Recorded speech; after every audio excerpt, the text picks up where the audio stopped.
let's give all the shine to the Power Four schools, Division One, maybe some mid majors. And there's a lot of great programs, a lot of great coaches, and a lot of great stories. Junior college, NAIA, Division Three, Division Two. And so we've taken it upon ourselves to do our best to promote those programs and give you all some shine because the stopwatch doesn't lie. And if you're fast, it doesn't matter what division or what organization or association in, the cream is always going to rise to the top. As we saw at the World Championships, one of our former guests, Coach Kyle Rutledge, his athlete in the 110-meter hurdles from Pittsburgh State, took home the World Championship. So we're proud of that and proud that he's been a two-time guest for us. And so yeah, we're just trying to shine a light on programs. And, as we were talking before we got on, back in the day, Blinn was a powerhouse in cross country and especially in track and field. It was unfortunate that they, did away with the program for a minute, but it's back up and running. And we're excited to talk to you to learn about all that you've got going on with the program and your background, but also what the future holds for Blinn.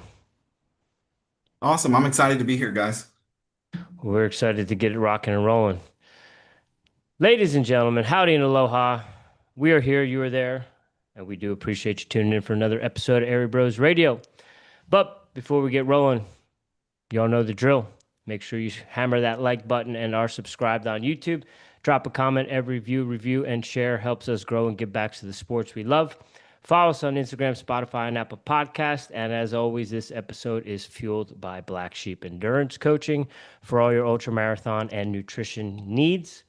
And let's not forget, while we're here, over here at Airey Bros Radio, we're here to shine a light on the programs and coaches we wish we had access to when we were coming up through the recruiting process.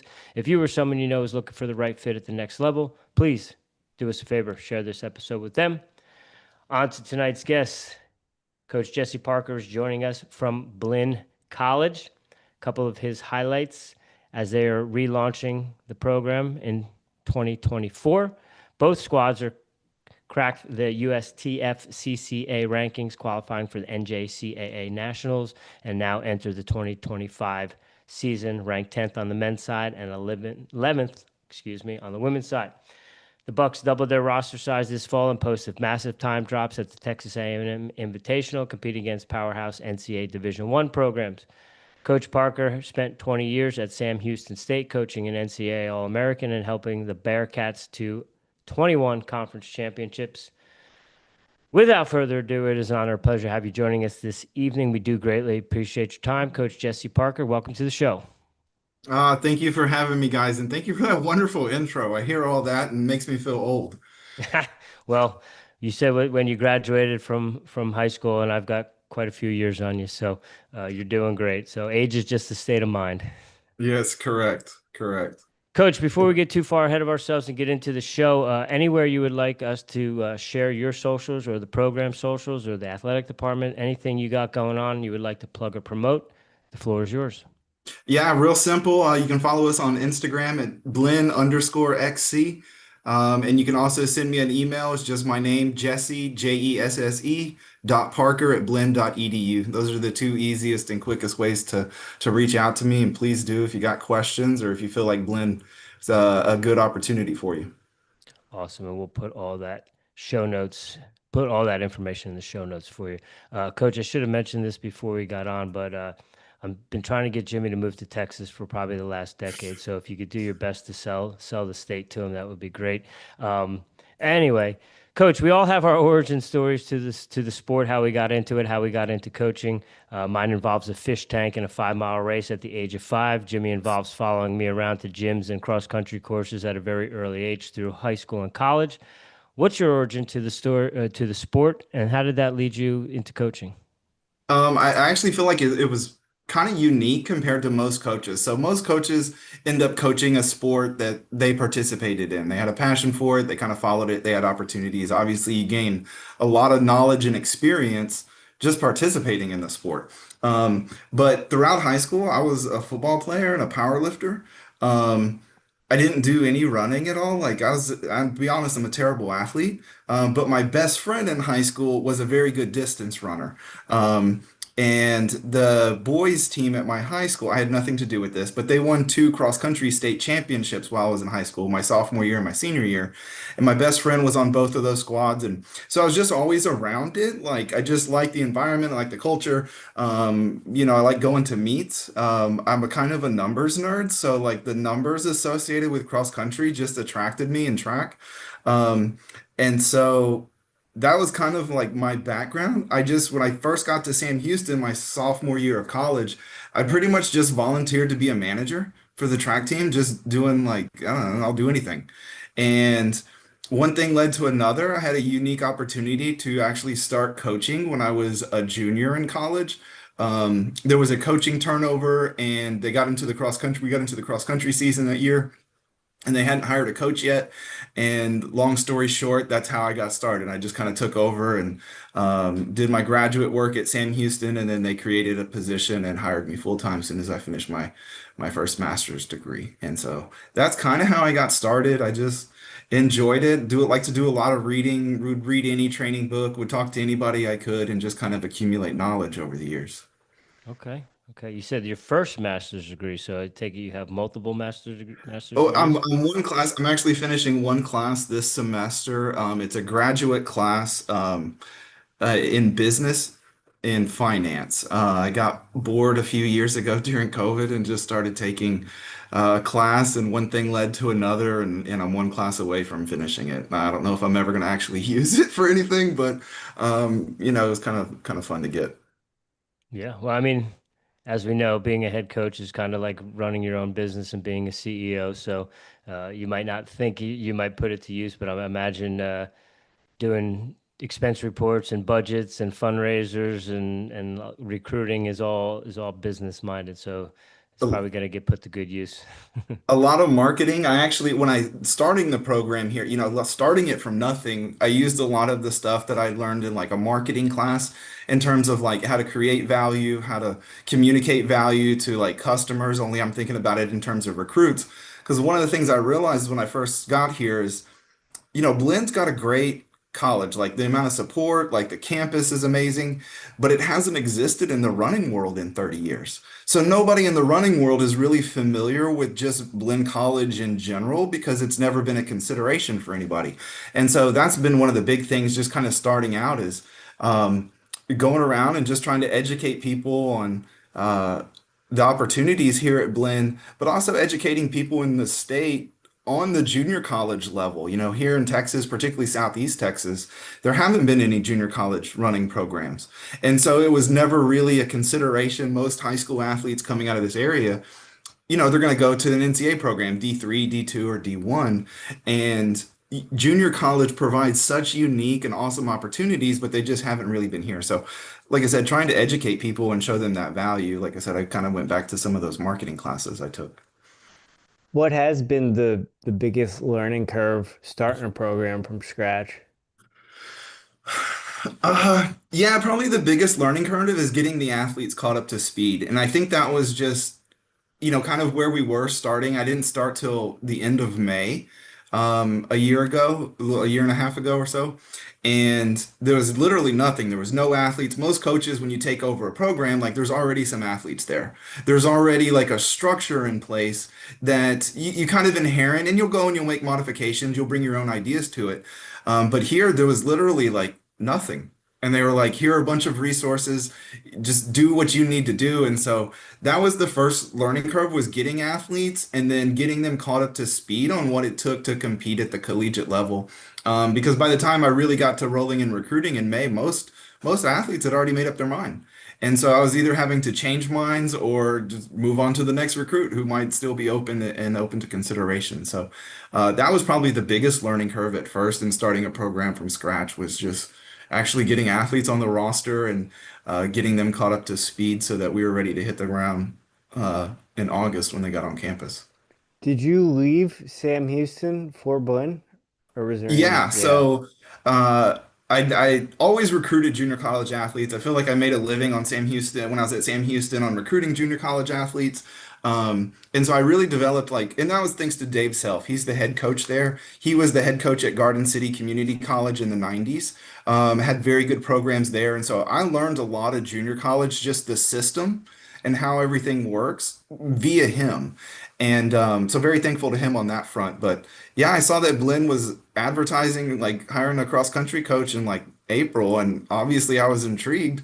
Um, but I was more intrigued to initially, like I just wanted to know who the athletic director was going to hire because I wanted to get it on the ground floor. I wanted to send athletes here. I wanted to be able to recruit athletes out of Blinn, and he just started telling me about his vision for the program and the resources they wanted to put into it and kind of what he thought it would be over the next like 3, 4, 5 years. And, we just talked a lot about just, again, like our vision. He started asking me like who I should hire or, like who he should hire or like some of the stuff that he would need. And like I said, one thing led to another. And I just thought it was just a great opportunity. And excited to, like I said, Blinn's kind of a historical program in the junior college track world. And I was just very honored to be the person to like, okay, let's bring Blinn back into the track and cross country community. I want to get into the vision, but before we get into the vision, can you dive into a little bit about the historical aspect about the program? I know we touched on it briefly, but like I said, I can remember back in the day in the early to mid 90s and just seeing, national championship, national champion after national champion. So can you give us a little stroll down memory lane and give us some history? Yeah, and so a lot of this is going to be like secondhand, like, Sure. you pass on like oral stories to the next generation. So I feel like I'm part of that, like oral stories have been passed on to me. But so Blinn, now they just had men. So we were actually the first women's program here at cross country and the track part of it. Um, but they had a program in the 70s, in the 80s, and they were pretty good. In the mid 80s, and this is what I find interesting in the track world. Um, Pat Henry was a high school coach in New Mexico, and he ended up getting the head job here at Blinn. And I don't know how long he was here, but it wasn't very long. And then he won 2 national championships here at Blinn. And then I think he moved on to LSU, and they hired Steve Sylvie, and Steve Sylvie continued that tradition, and I think went on to win another 8 national championships in track. Couple in cross country. Like to be honest, it was kind of hard to count. You can actually see some of those trophies that Steve Sylvie won behind me. I cannot take credit for any of that, but Blinn's pretty proud of those. And so, yeah, and so they won 10 national championships through the mid 90s. I don't know the details. I've heard a bunch of stories. I think there was just a lot of financial stuff going on, not just at Blinn, but I know Wharton had a good track program. San Jack had a good track program. There were good junior college track programs in this area, and they all started to drop them in the 90s. And so, I was young at the time, so I can't go into details, but I just wonder if there was a state funding situation or, you know, pooling of resources. I know when they dropped the program here, they added women's volleyball and women's softball, I believe. So I think there was a little Title IX into that. So multitude of reasons, but yeah, you can look in the junior college national records and Blinn still holds, a handful of them. Yeah. So like I said, just kind of, I feel like I stumbled upon the lost city of Atlantis or something. El Dorado, maybe. Like Well, I that. appreciate the little history lesson because I consider myself to be somewhat of a track geek, and Jimmy can attest to that. But I had no idea that Pat Henry coached at Blinn at one point. So thank you for sharing that and upping my track nerd status a little bit. He's been successful everywhere he's been. Yeah, he wins. He wins. So talking about the vision, you had said you had a meeting with the athletic director. He kind of broke down his vision for the program. You gave him your thoughts for the program. So what is the vision for the program? Maybe this year and beyond, 5 year, 10 year. I'm really kind of a big picture person when it came to like the vision and what I wanted to see. When I took this job, it wasn't like a 1 or 2 year thing. It was, hey, can we really bring Blinn back to be, one of the pillars of junior college track and field, along with some of the other historical programs, Iowa Central, Iowa Western, South Plains. Chris Bean has the program at Odessa doing very good right now. And so it encompassed more than just like the competitive aspect of it. So obviously we got to have good teams, but um, hosting cross country meets. And one of the things, obviously, at junior college level, there's a lot of student population involved with it, and we try to support the community quite a bit. There is a huge appetite for cross country at the high school level in this area. And I think the administration, along with the athletic director, sees that we can use. I have a lot of experience hosting meets from large meets when I was at Sam Houston. And so being able to create a meet that we can bring high school athletes onto campus, have them compete in a competition while coming to Blinn and becoming more familiar with it. So I think the administration sees, what the program can bring to the college and to the community from that perspective. Um, I really envision building this through the distance front.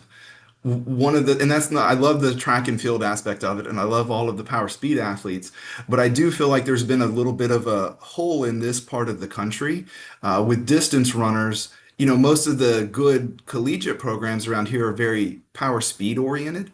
Um, and so I just feel like creating a junior college development program here at Blinn is kind of what was needed in this area. And that's really kind of how I viewed it from a vision standpoint too, is we're trying to be a Division I prep program, not really just a very good junior college program. So like I said, that was kind of my vision of it, as a place where the athletes in this area that just were getting overlooked or didn't have opportunities that maybe were available to high school athletes 5 years ago, or that just needed some financial assistance. We're resourced well from a scholarship perspective here, much more so than I think a lot of Division I cross country programs are. And so, like I said, I felt like that was the vision that I wanted to create to kind of support the athletes in this area as they transition. I also realized that, every Olympian has multiple coaches throughout their career and throughout their stages of development. Um, I've always felt like I've done a great job with like teaching young athletes how to run and how to operate successfully as a collegiate athlete. And that's kind of what the junior college level is for as well. Coach, you mentioned long-term vision, but in your year one, you had rankings. You had kids that were ranked, took kids to nationals, and now you guys are ranked again. So, do you think you'd have success this early on? I'd like to be humble and say no, but I just know the talent in this area. I know like the competitive advantages that Blinn have. And so I did feel like we would able to bring athletes in. I also think that's one of the other beauties about junior college is it doesn't take long to get good in junior college because you're only dealing with athletes on a 2-year cycle rather than on a 4 or 5 year cycle. Um, and so, like I said, I just knew the resources here. That was one of the reasons I took the job was because of the situation. I thought we could come in and be competitive early, and then over a period of a couple years, become very competitive. How's the team looking right now? I know you guys did well at some of the first meets of the season. How you guys doing, and how's the rest of the season looking? We feel really good where we're at right now. So our first meet of the year was at Southwestern University, and we went to that meet last year, and it was the very first meet. We did okay, but I think the athletes went into it with a much different mindset, and I think that's one of the things, a year of experience, not just with the returning athletes, but a year of experience myself as a coach, and just being able to kind of move through the season. We had very good results. We we we were second out of 12 or 13 teams. The only team that was ahead of us was the University of Texas.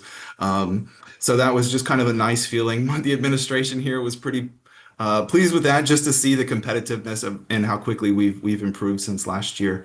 And then I look at the times and performances when we were at Texas A&M this past weekend, and the men average a minute and a half faster over 8K than we did last year. The ladies are averaging about a minute and a half over a 5K than we did last year on the same course. And so we feel real good about where we're at. We just try to focus on ourselves and trying to get a little bit better. I think we have a big race here in a week and a half. We go to Hill College, which is another junior college, established junior college in this area. And so looking forward to racing against some junior college programs now. Coach, talking about the potential for the talent in the area and the potential just in the area having a cross country program. Where for the people we've had quite a few people from West Texas on to familiarize us with West Texas, but we're Jersey guys, and a lot of our listeners are from New Jersey. So can you give us a little where are you located in the state of Texas? Yeah, so I'm in the southeast part of Texas in Brenham. If anybody is from the south, anywhere in the part of this country, and they've had Bluebell ice cream, they should be at least a little familiar with it. The headquarters of Bluebell is here in Brenham. A lot of I've met a few of the children of the Cruzy family, and a lot of them are Blinn alum. So yeah, that's kind of our little tie there to outside of this area. But we're on Highway 290, which is the main highway. We are literally halfway between Houston and Austin. So very conveniently located, about an hour and a half from downtown Austin, an hour and a half from downtown Houston, about 2.5 hours from downtown San Antonio. Just kind of right there, close to the coast, but we're not on the coast. We're not in Central Texas. We're just nestled here in the Brazos Valley. So you got plenty of humidity to train. We do have a lot of the poor man's altitude here. We do have a lot of hills to run on as well. The one thing I do love about Brenham as a distance runner is there are a bunch of back road, dirt roads, like to be able to get out and run on. And like I said, it's just kind of a nice environment. We don't have the true altitude, but we kind of have everything else that a distance runner would need. And with that poor man's altitude, I assume that especially in the fall, coming off of the summer, you guys are practicing in the mornings. Yeah, we do all of our stuff in the morning. The only things we do in the afternoon, we'll lift weights in the afternoons on Tuesday, Thursdays. And then we have our study halls on Monday, Wednesday afternoons and a team meeting on Mondays. But yeah, we do all of our running in the morning.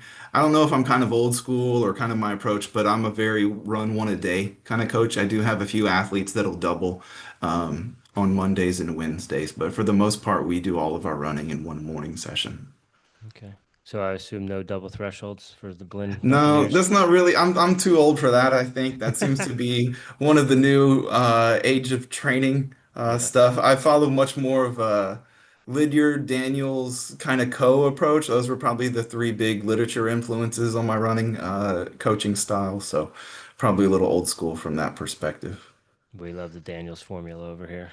Oh yeah, I love and that's one of the things I think you see in the double threshold model is you kind of see what other coaches have done with threshold in the past and then just really kind of expanded upon it. While I know there's some variations, but I look at Daniel's cruise interval sessions as kind of like the grandfather of all this threshold stuff that has come out. And we've realized the value of it here as of late, but that's kind of the grandfather of it all. At least I feel like. Yeah, we love cruise miles too, don't we, Jim? Yes, we do. Coach, you said that you knew the resources that you had at Blaine. That's why you took the job. When starting the program, did you feel like you had to really pull kids in to get them, hey, we're starting from ground zero, come join us? Or was it, hey, I want to be part of something awesome? Yeah, I'm there. When I first started reaching out to people, like I said, it was in May, and most high school athletes have made up their mind already. You're too late to really get into the international game, with all the paperwork required for that. So yeah, so that was kind of yeah, that was part of the struggle is just kind of getting kids to either change their mind, which is hard to do. I had a lot of scholarship to work with, so that always helped get people to kind of change their mind a little bit. But it did take a unique like perspective. I will say that every athlete that first year that I was able to bring on campus for a visit, all of them, as soon as they got here, were just like, I can't believe like they were the fortunate ones that Blinn had added the program, and they were in the spot where they were still evaluating or open to their college future. I will tell you though, a lot of the athletes on the team that first year didn't have plans to run in college at all, or they were kind of scrambling around at the last minute trying to find a place. On my women's team last year, I think there was only one lady who had plans to run in college until I kind of reached out to her. So I really just reached out to a lot of high school coaches, people that I'd known over the years, just looking for anybody that was a competitive cross country runner that maybe was thinking about not doing it. I thought the junior college situation would be a great transition for them. And they all returned this year, so it wasn't like any of them came in for a year just as like a mercenary. They all returned and have had good summers and are running better. And so that was the other thing that I was real proud of. Kind of the culture in our first year was the athletes bought into it. We did the half marathon championships last year, and I told the athletes like a month out, I was like, hey, we don't have to do this. If y'all just want to go run the cross country race, we can do that. And the vast majority of them were like, nah, coach, we want to stay. We want to do this half marathon. We like this. And so that's where I kind of knew that the culture was good, that the athletes were enjoying what they were doing and kind of buying into their experiences here. What do you credit that culture to? I'm gonna steal something from Deion Sanders. When he took over at Colorado, I heard him give an interview and he said something along the lines of he wasn't trying to change a culture, he was just trying to bring his culture to Colorado. And, while I'm not trying to copy Dion's culture by any means, I do think that general philosophy is a good approach. And that's all I really tried to do here. Like, I love distance running. This is what I do for a living. Like I said, I wasn't a distance runner out of high school. And so I gravitated into this.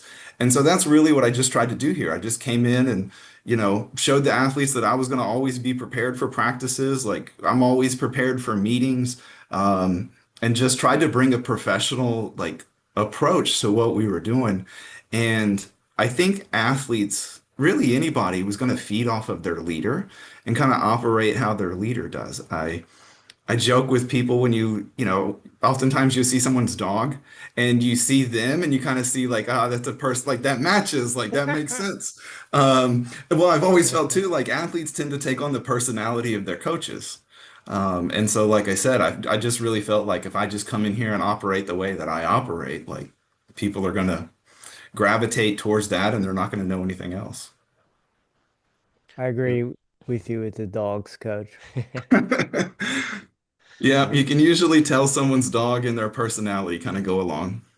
absolutely. Absolutely. We're big Dion fans too. Jimmy's a graduate of CU, so Oh, okay.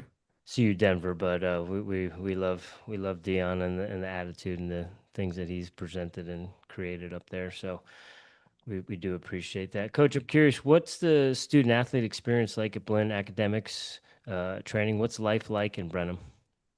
Yeah, so from the academic perspective, Blinn has a lot of ties to um, Texas A&M. There's a Rellis campus. There's a campus. Blinn has 6 different campuses. Our main one is where the athletic department is located is here in Brenham. We have 2,000 students that live on campus. We're the largest on-campus living community for any junior college. It really does feel like a small 4-year. And I think that is the unique aspect. There's students that come here from across the state for the academic programs.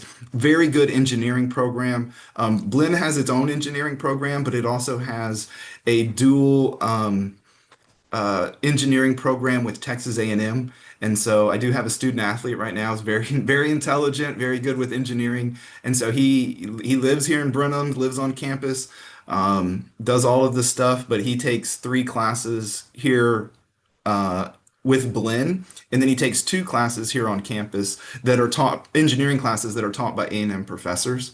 And so there's kind of a dual education program with engineering. I have a lot of nursing. This is going to be a little bit of a recruiting pitch as well, but there's a lot of student athletes coming out of high school that want to go into nursing. But I can tell you, as somebody who was coaching at the Division 1 level for so many years, when I would get a student athlete who was serious about nursing, I very rarely would recruit them. And simply because after their sophomore year, they enter into a nursing program, and it is very, very difficult to handle both. It's not impossible, but just very difficult. And I think that's one of the beauties of Blinn is the student athletes who want to go into nursing. I have half my women's team is going to do nursing. They come here for 2 years, get their prerequisites out of the way. If they're good enough students, they can graduate in a year and a half after their sophomore cross country season and move right into a nursing program. They can get the collegiate competitive experience. They can get funding where I can scholarship to help them pay for school. And they get all their prerequisites out of the way and then move into a nursing program. So I also feel like a lot of student athletes that are serious about nursing, I think the junior college route is something that they should look at because it's going to provide a better life to athletic ratio where they can be successful in both areas. Um, and so that's another big one. We also have a lot of technical trades. I have a student athlete here right now that is getting a degree in land surveying. And so, like I said, there's a lot of more skilled degrees that some of the athletes are working on as well. You say 2,000 students. Is that not just largest in Texas, but in the country, I would I'm assuming, It's yeah?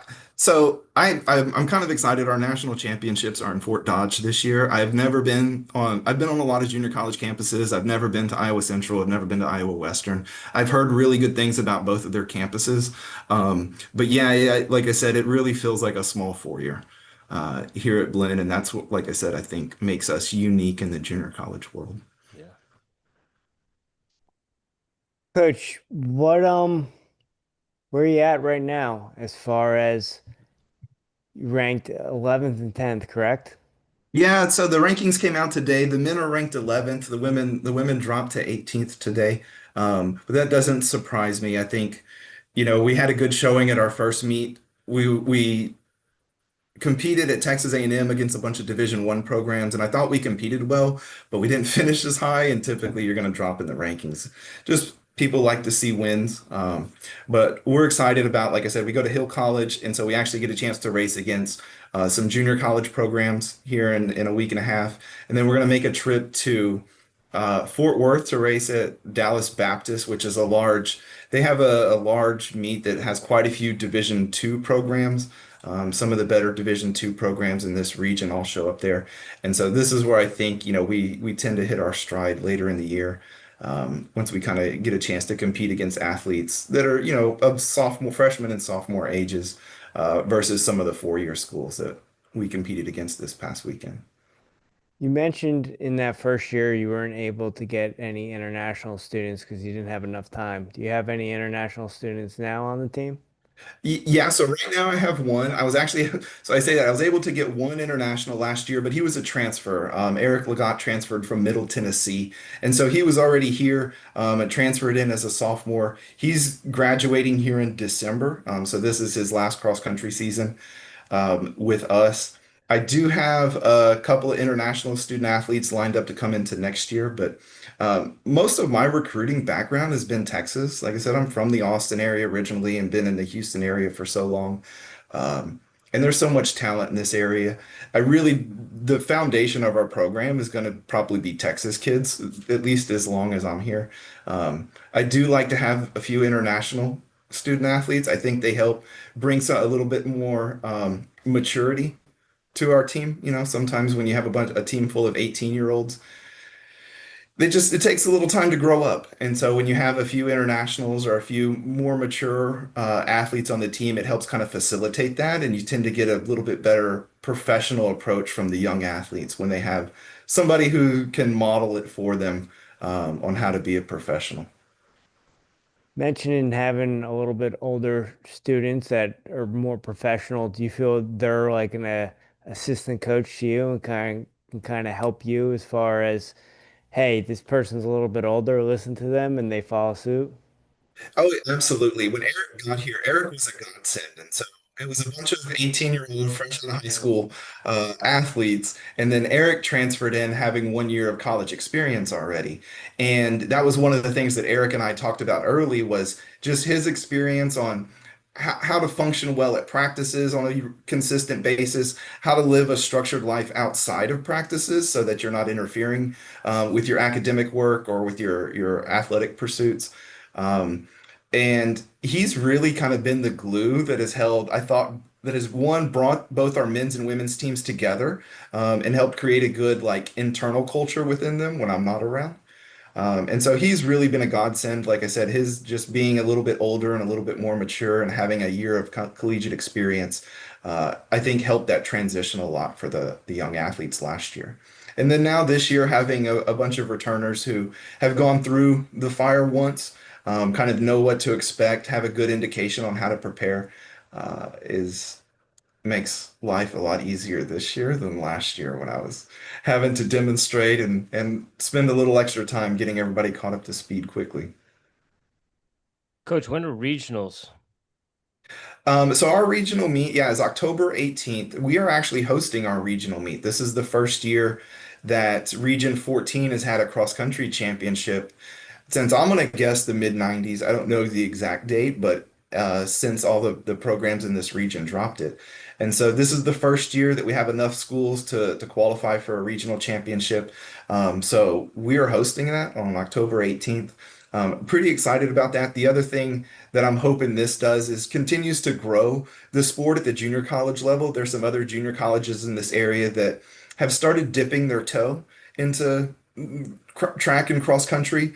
And so I'm hoping, by us hosting a regional championship, we're centrally located in this region. So something that can be convenient for most of the programs to get to. Helps kind of facilitate the growth of junior college running in this area and hopefully encourages some of these programs to continue to kind of build their programs. And a couple of the colleges that have indicated they have an interest in adding it might go ahead and do that once they see something's already established for them. You have the course already designed and laid out? Yes, we do. So we're gonna do it. So the local high school, Brenham High School, has a large invitational in early September that draws high schools from all over the place. A lot of high schools come up out of the Houston area. They've done it for probably 15 years, but it's known as the Hellacious Meet. Brenham is a very hilly area, and this course is very hilly. And so we're going to use their course for this. So that is a fair warning to any of the other coaches in the region that are listening to this that it is going to be hilly. And so it's going to be a true cross country race, but I think that's a little advantageous for us because we run on it all the time. Is that a single 5K loop or is it multiple loops? Yeah, so it's a 2 mile loop with a 5K extension on there. And so the high school uses it for their 2 mile and their 5K races. And so I just made a little modification and we'll do the 2 mile loop followed by the 3 mile loop or the 5K loop. And then the ladies obviously will just do the straight 5K loop. So the 5K is one big loop. Um, but yeah, it'll be an interesting meet. Really, like I said, just really excited about it. Like I said, I like being able to bring and build cross country in this area, showing our administration, what I think we can do when we get a little bit further along and we're ready to start hosting high school meets on campus. I want to give them a little taste of what it might be like. Jim, judging by the look on Coach's face when he's describing the course at Brenham High School, it sounds like he's got a course like at Alfred State. Yes, he does. That's what it sounds like. It sounds like he's got a secret weapon that no one knows about. Yeah. Um, yeah, I think people know about it. Like I said, Brenham High School likes to brag about it, calling it a hellacious meet. And so that is the reputation of this area. But I think that's why a lot of the athletes like coming to this area because it does give a unique experience. Houston. So I'm supposed to brag about Texas here. So if you're from the Houston area, it's very flat. So if you like flat ground, um, you get out towards the Brazos Valley where we're at, it gets very hilly. You get out towards Austin, especially west of Austin, it gets very hilly. So you can get kind of whatever terrain you're looking for. But from the high school level, a lot of the high school teams come here, and I think for that specific reason that it provides a unique cross-country racing experience that they don't typically get in the Houston area. Mm. And from a facilities perspective, does Blinn have a track on campus? Not at the moment. So Okay. the where the track was located back when they had the program is still there. The foundation is still there, but the track surface is no longer there. So I Mhm. tell people it's our half marathon training facility. It is a perfect 400-meter asphalt loop. It's flat. So we'll do our tempo runs there. We'll do that kind of threshold work. Um, and then there is a very nice park in town, Holt Park, where we like to go do our grass interval work during the cross country season. And then during the track season, there's two local high schools that we use. We go and use their track. There's both small schools. One's a very, very small, I think 2A school and the Ezra 3A school. And they welcomed us with open arms and they're like, come on, coach, bring your teams. And so, like I said, the community has been very welcoming. There are some plans for, and I don't want to speak too much, but there's some plans for a massive athletic complex that's going to include soccer field, baseball field, a softball field, a cross country loop, and a track. Um, so I'm hoping that all gets finalized here, and I think the plan is to break ground in the spring. So we will see. Awesome. I'm But you curious. I got one sorry, more, Jim. Rich. Sorry. You mentioned the enthusiasm to run the half marathon last year, and you mentioned the half marathon training.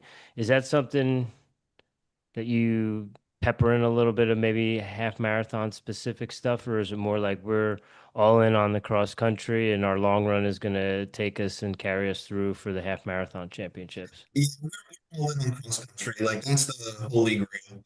Uh, the half marathon is kind of the icing on the cake kind of approach to us. And so I do like a lot of threshold work, and we'll do quite a bit of tempo work throughout the year that we'll end up doing at about our half marathon training intensities or our training speeds, just because that tends to fall around the threshold area for a lot of athletes. But that's kind of how we approach it. We don't do anything specific for the half marathon. Outside of, I do have two athletes that are good. The longer the race gets, the better. And I do like the idea of having fresh legs in the half marathon after a couple days after a cross country race. And so as we get a little bit later, I do have two guys that'll focus their training a little bit more half marathon oriented. Um, but no, we were all in on the cross country front. That's the holy grail for us. Coach, like Rich was saying at the beginning of the podcast, being a college coach, can you hear me? Yeah, I can hear Yeah, you. you're I'm good. sorry. Um, Being a college coach, you're running a small business and you got a lot going on because you're building a small business. What does your daily look like as far as being the head coach, and how do you delegate those responsibilities, or are you the only one? So right now I'm the only coach on staff. This is part of the building process, but I should be hiring an assistant next year, and especially as we start adding more of the track component to what we're doing. It's kind of nice because I can kind of just make a decision and do it.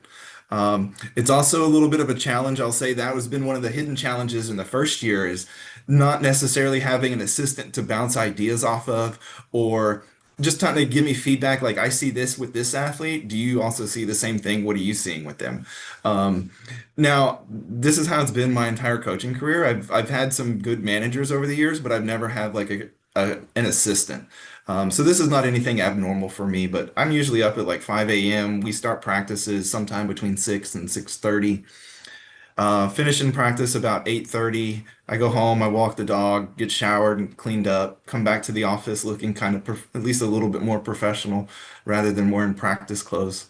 Um, and then it's a lot of just administrative stuff, whether it's recruiting, which is all the time thing. Even when you're done recruiting, like you're still recruiting. Um, just administrative stuff, getting the region meet that we're hosting prepared today. I had to make a trip to go pick up a timing system and meet with a lady who's helping me as a meet director. And that's more of what the bulk of my middle of my day looks like is administrative, coordinating, handling schedules, turning in, like you said, like budgets or travel expenses, itineraries. And then we have a study hall or weights in the afternoons that typically begin about 3 or 3:30. And that's kind of how my day finishes up at 5. And then, on to whatever's next after that. You mentioned recruiting, and the more and more we talk to coaches, it's kind of all over the place, especially in this day and age with Instagram and text messages. How do you communicate with student athletes? How do you reach out to them? Uh, I Text message. That's probably the quickest way. I usually try to get contact with information from high school coaches. I don't use any of the recruiting services. I'll tell athletes like if I get an email, a generic form letter from a recruiting service, very rarely do I read it. And I've even had a few of these recruiting services that don't list contact information for the athletes, and I'm like, this is not helpful. Um, so that's why I say like just emailing me or reaching out to me on Instagram. I don't have conversations via Instagram, but when people contact me, I do like, hey, send me this or get a hold of me. But most of the time it's via text messages. I still like to call athletes. I feel like the recruiting process is where you lay the culture initially of what's expected and how you're going to operate. Um, and I feel like that's got to be, you can't just do that via text message. You got to talk to people over the phone a couple of times. You got to meet them face to face, or at least via Zoom. How I've done it a few times with some international athletes I've recruited. But I feel like this is where that coach athlete relationship really gets started. Um, Athletes that feel like you're honest with them in the recruiting process, they feel like when they get there as a freshman, everything you told them in the recruiting process is true and accurate. they're going to trust you more and buy in sooner and quicker than, if it's a very, wheeling and dealing type of recruiting approach. You never really know if that personality is going to match, how that person's going to interact with the other athletes on the team.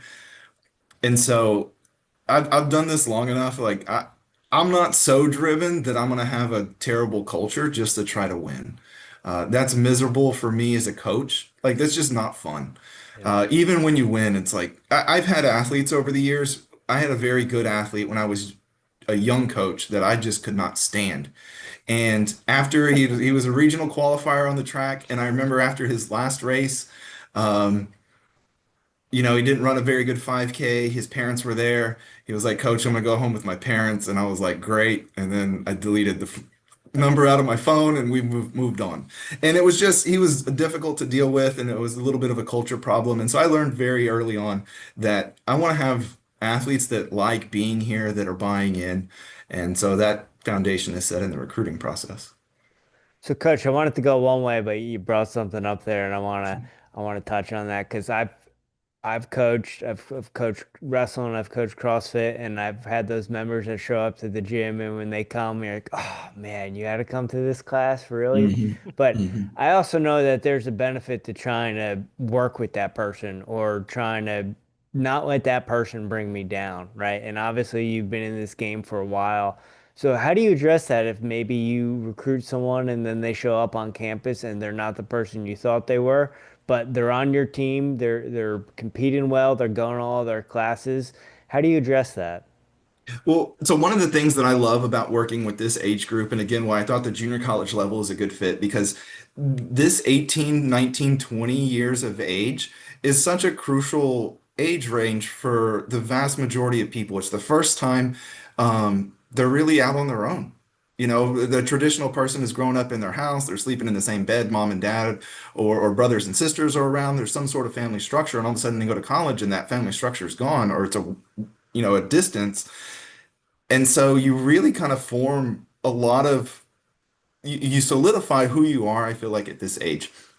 And so that's where my responsibility as a coach when these athletes come in is to help guide them through that because they're going to make mistakes. I've always kind of said, and I'll kind of beat myself here, um, but freshmen are just dummies. Like they do dumb things because they're 18. And as long as they're doing what every other 18-year-old that I've ever been around for the past 20 years is doing, I don't really get that upset about it. We just try to correct it and we move on because I understand that's part of the process. The problem is when sophomores are still acting like freshmen, and then things are no longer being age appropriate. And so, like I said, I think there's a maturing process that goes on. And I've always enjoyed that. I like guiding people through that. I probably have a unique way of doing that. I can be very sarcastic. I try to instill a culture when the athletes first get here to not rely on me and not rely on coaches. I feel like that is one mistake that young athletes make, and they'll come in and they're work very hard and very eager and they're very coachable, but they come in and they're like, tell me what to do. I'm like, it's not that simple. There's a process to this and everybody's going to be a little bit different. And so I do a lot. We have a 3-week training camp prior to school starting, and as part of that training camp, I have a 4-part running education program where we spend about 20 minutes, and I kind of break down like running education into 4 different segments, and kind of teach them like how we're going to go through things, and teach them the language of running, and explain to them like this is how I do it, but if you've come from a different system or you move on to a coach in a different system, you're going to immediately be able to speak the language or relate it to something that we've done here. Um, an athlete who I don't follow a double threshold model, but an athlete who's come through here is going to have done a bunch of cruise intervals and they're going to have done a lot of workouts that somebody who moves into a double threshold model is going to do. Now, we may do it by distance, they may do it by time, but they're going to immediately understand when they say LT2, they're going to relate it to, their half marathon pace or their 10K pace or whatever it might be. And so I think that's an important part of the development here is, like I said, teaching athletes these things so that they're no longer they're no longer saying, tell me what to do. And they're coming to me with, Coach, I think I should do this. This is why. What do you think? And that's ultimately where I want the athletes to get to in this process. Because I feel like once they're able to ask the right questions, they're going to be able to answer their own questions. And I get to move on to the next generation and kind of teach them that while that sophomore group, handles business from a running perspective. Rich, I know you got one for Coach. I just want to respond to that. I really appreciate that perspective because I know I was one of those athletes that depended on the coach, especially the coach that recruited me. And when they walked in the room, I was the guy that was on their hip and wouldn't leave them alone. So I appreciate you bringing that up. And I also appreciate the run in education. Hey, you're going to come here and you're going to be able to go to any program and fit in because I'm going to educate you on it. So thank you for that. It's a process, and I enjoy this process with them, but it's some move through it quickly, some take a little time. And we've kind of covered, especially in that last question, and Jimmy and I know this because we've been through the system, but can you talk about the opportunities that are provided through the junior college experience that sometimes those NCAA minded athletes are overlooking? Yeah, so one, and this is everybody's concern. I don't care who you are. There's always a financial concern. How much scholarship am I going to get? How much money am I going to have to pay out of pocket? And that is the ultimate question that parents are concerned with. Not how much scholarship you're going to get, but how much are they going to have to pay? And so, one, I think at the junior college and at the community college level, it's going to be significantly less, even without scholarship and aid. And I can tell you, Blinn is about 60% of the cost as it would be any other public in-state institution. So there's a 40% like discount for the exact same classes.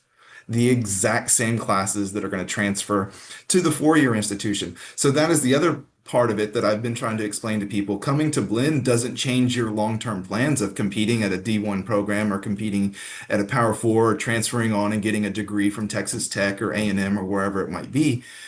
We can be that springboard though that provides that development in a little bit closer knit environment. I remember my freshman year of college, I went to Southwest Texas, and it is a big four-year school, and I was overwhelmed my freshman year, and I just feel like I was from a small town, so I felt like if I had went to a place that was a little bit more of a smaller town atmosphere my first year, would have been a much better transition into the four-year institution or into a university that's maybe in a metropolitan area. I, if I went to school in Austin right out of high school, I don't know how focused on school I would have been, if I'm just being completely honest. And so I ended up going to Sam Houston, like I said, it's a little bit smaller community, and I felt like that was the better transition. So I think that's value that's created. Um, I also think that we can provide a better balance for the academic and athletic approach. This was one of the things that I had started to notice at a lot of Division I institutions and talking to different coaches is these athletes are being scheduled as if they're professional athletes. And in a lot of situations, schools kind of getting tossed to the side. There's becoming more and more degree plans where coaches are like, yeah, you can't pursue that. I talked about the nursing. There were numerous student athletes over the years that we would help them get a public health degree and make sure they had all their prerequisites to get into a nursing program. But we were like, you can't do nursing and be an athlete here. And so I feel like that's very limiting that a lot of especially the D1 focused athletes don't quite understand is if you're actually looking for a well-balanced approach to your academics and athletics, the junior college route may be the transition you need. And as you become more mature and you're ready for it. Now you might be ready for that high level business approach that is become Power Four athletics nowadays. Yeah. We appreciate that perspective. That was our biggest thing is the price tag. And I don't think some kids are necessarily thinking financials. I'm a high school teacher, so I know just the way they take care of their phones and different things that they're not concerned about financial things. So, it's like that was a $1,500 phone you just threw on the floor. Do you? Nah. And then you see what gets left in the lost and found on a regular basis. It's like, wow, someone just left their North Face coat here and not even concerned about the $200 price tag that was on it. So I do appreciate that. That's such a huge thing to not come out of college with debt or a minimal amount of debt, something that you're not working half of your first 10 years out of college to pay off your loans and stuff. One of the things that I have enjoyed, that I'm able to do a lot more here than I was previously, is to offer out large scholarships on top of that already discount. Um, I've had a couple of student athletes already that, when I'm able to offer them a scholarship, they're good athletes and they've gone through the recruiting process at some of these D1s, and all of a sudden they see these scholarship offers that they're actually getting. And then they start actually doing the math. They didn't know how much that phone was before, but when you start putting it on paper and they start looking at it, they get really good at it. But being able to offer a large scholarship and tell them like, hey, you're not going to have to pay for school. You're also going to be able to possibly keep your Pell Grant.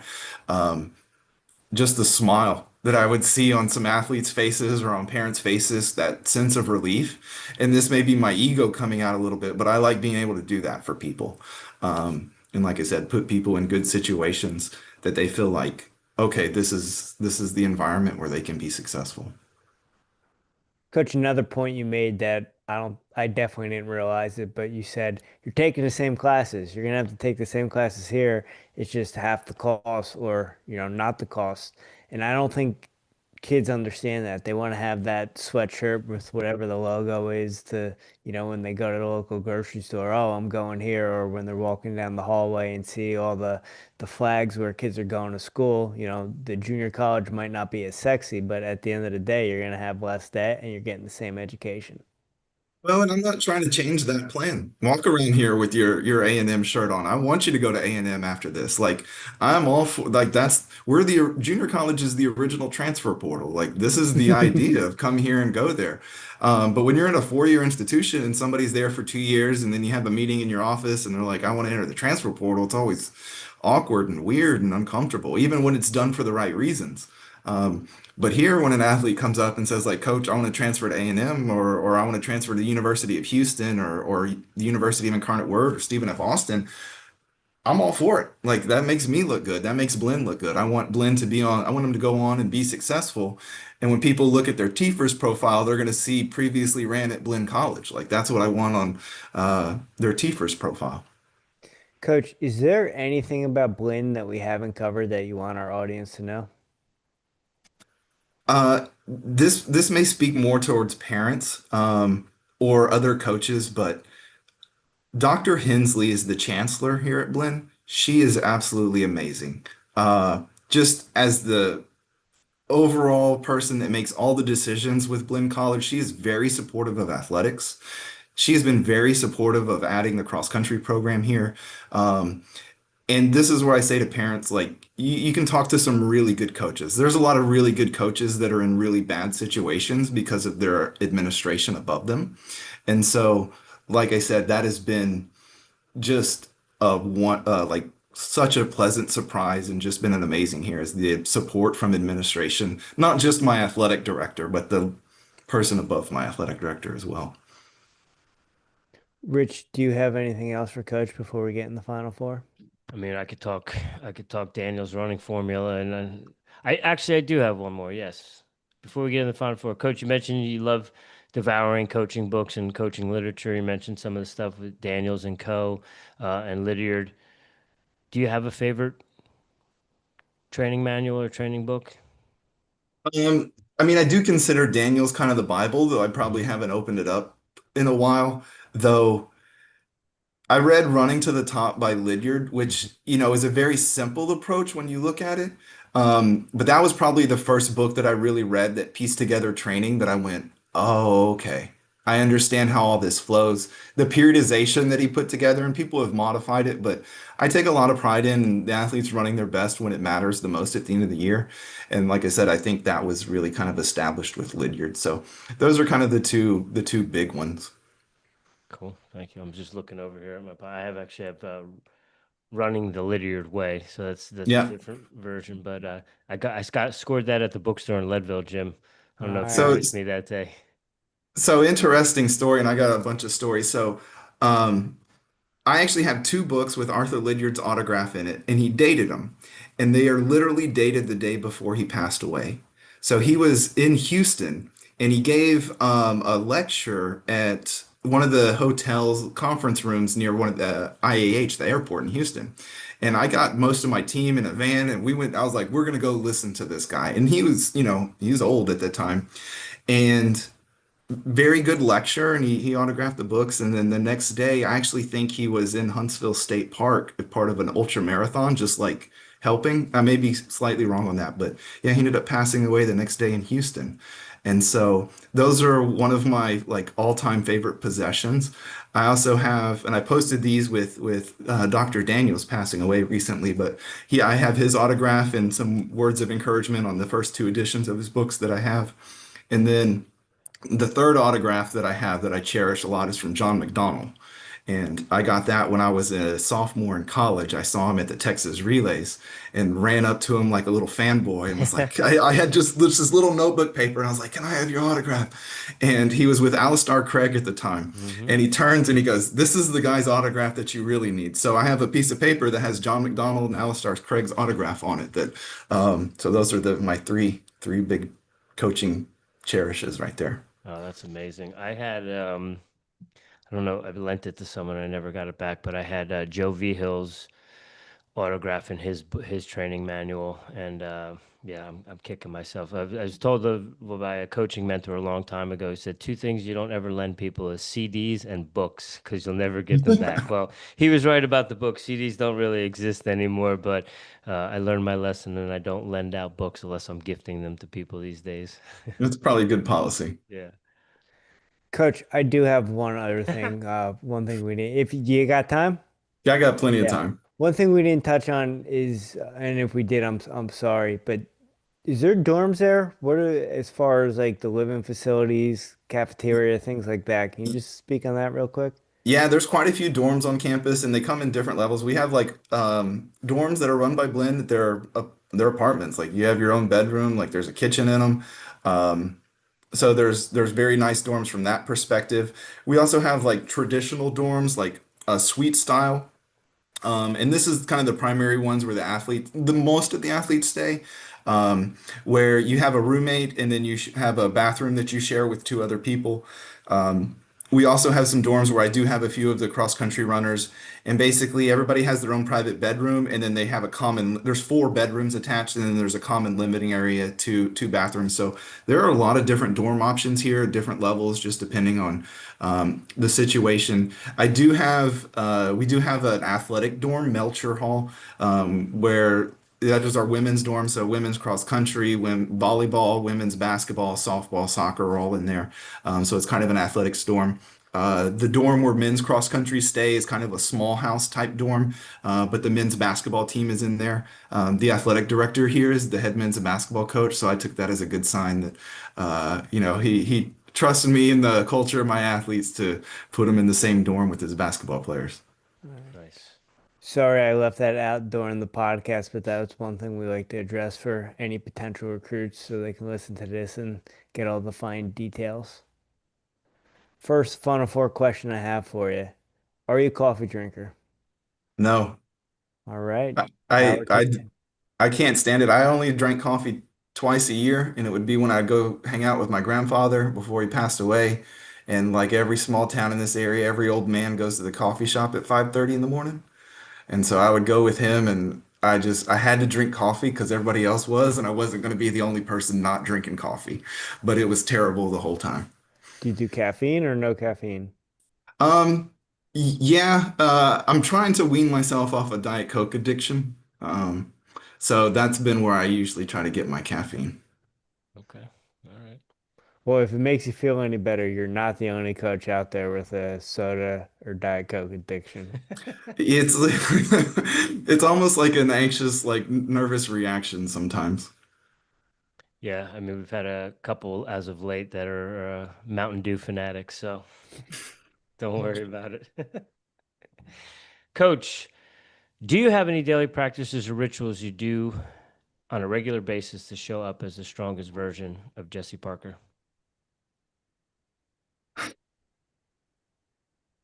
I just work all the time. I don't know if I have any like I'm very routine in our practice structure. When I wake up, my dog is very keen on my routine. First thing in the morning, he knows exactly what's going on.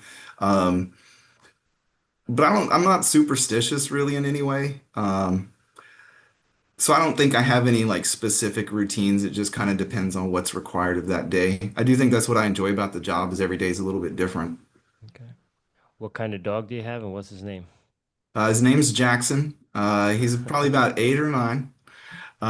He's a rescue. So I don't know exactly what he is, but he's some sort of terrier mix. Rat. Everybody thinks he's a Jack Russell. Hmm. I think he may be a little bit more rat terrier, but he's a little spoiled, anxious, little terrier that follows me around everywhere. That's amazing. We had a dog named Jackson, Jim. Yes, we did. Well, we grew up on Jackson Street, so that was the name of the dog. Yeah. Coach, what are you listening to right now? Music, podcasts, audiobooks? Are you reading anything? I listen to, so from a podcast perspective, and I've listened to these guys for, it's actually not a running podcast, but it's a NFL sports betting podcast, RJ's Dream Podcast. So I listen to that one pretty routinely because it gets me out of like obsessing about running all the time. Um, from a music perspective, I'm a big hip hop. I love hip hop music. I'm a big fan of Kid Cudi. Um, Kevin Gates. Um, yeah. So I think that's something that would surprise people. I think most of the athletes, when they come here and they start listening, they listen to the music that I'm playing at practice, and we play the clean version of everything. But I think that kind of surprises people to begin with. That I'm a huge fan of Houston hip hop as well, like just growing up in the area. So. Coach, two of my biggest gets as a little brother. I am a Kevin Gates guy and I'm a Mac Miller guy. And when I try to hip Rich to them, he was like, "No, I'm not letting no way." And then slowly but surely throughout the years, now he's sending me Kevin Gates and Mac Miller stuff all the time. So that's my little dab. Yeah, no, like I said, I have been a fan for a while, and it's probably one of those hidden things that you wouldn't think when you recognize or look at me. Hey, I'm here for it. Coach, last one we got for you to close it out. It's a lighthearted one. Maybe it's a unique food item. Maybe it's a specific beverage. We know how we have some lots of coaches that are either golfers or fishermen. Do you have a guilty pleasure?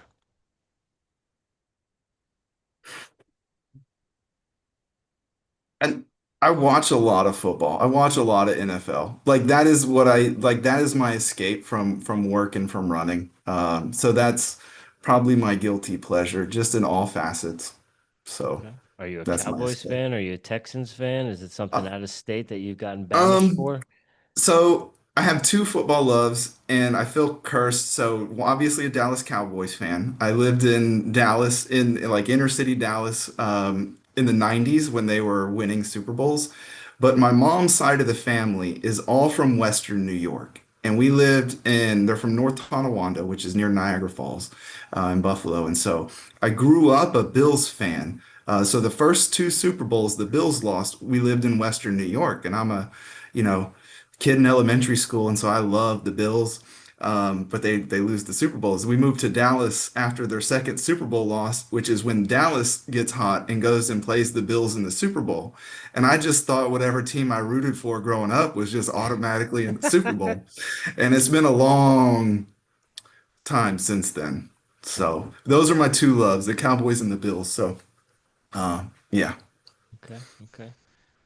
You must be do you lean more towards Buffalo or more towards Dallas these days? There's a Right now, Buffalo. Buffalo. Yeah. Right now, Buffalo. So I Have you love ever Josh Allen. He fits the culture of Western New York so well. And so does Sean McDermott. And I think that's something I'm gonna touch before we go. Like building a culture, like you embrace the community and the people that are supporting you. That's one of the things I've tried to do here at Blinn is like build a program that represents this community well. But I think that's what you see with all successful programs, the Steelers, the Bills. Any of these, I think BYU, you look at the University of Colorado, they all embrace their culture very well. Coach, thank you so much for your time this evening. We greatly appreciate your time and can't wait to follow the team at Nationals and beyond this year because I know you got big things going on. I love the podcast, guys. Thank you very much for this opportunity. Coach, it was an honor and a pleasure to get to know you this evening, get to know a little bit more about your backstory and what everything that's going on at Blinn. We will have a Blinn banner on our wall with all our other junior college friends, and we'll be rooting for you in Fort Dodge, both for the cross country championships and for the half marathon championships a few days later. Appreciate it, guys. All right, ladies and gentlemen, that is Coach Jesse Parker from Blinn College. We do appreciate his time this evening. Make sure you go check those links in the show notes. Give the Buccaneers a little bit of love. Let them know the Airey Bros sent you. That is all for us this week. We do greatly appreciate you tuning in. We hope you have a great rest of your week and enjoy your weekend. We will be back next week. We're lacing them up and getting back on the cross-country course. We'll be back here on Monday night with Chase Engelstead from Snow Community College out in Utah. We heard Coach Isaac Wood mention them. And then on Wednesday evening, we're going to be talking to Coach James Minaj from Ranger College. So